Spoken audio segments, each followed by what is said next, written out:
पिंकी बेवफा जान।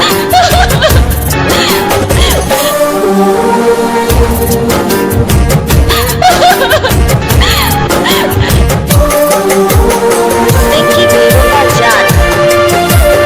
Recording by Selvan Studio.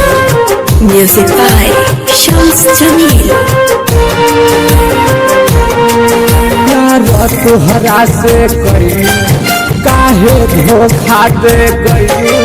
प्यार तोहरा से कई काहे धोखा दे गईलू। संगही जिए मर के काहे क्रिया कसम खैलू। है पिंकी कैलू बेवफाई हो। तुही बोला कैसे दिखाई हो। हाय पिंकी कैलू बेवफाई हो। तुही बोला कैसे दिखाई हो।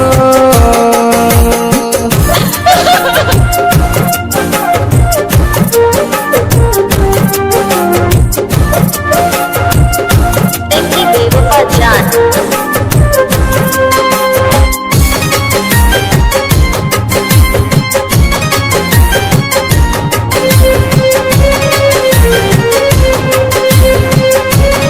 पिंकी बेवफा जान। तोहरा के देखले बिना न रहे हमारा चैन हो।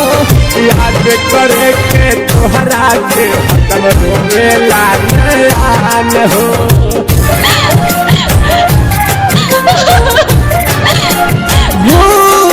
तोहरा के देखले बिना न रहे हमारा चैन हो। याद करे के तोहरा के हतम रोवेला नयान हो। पागल तू हमके बनैलू काहे तू ऐसन कैलू।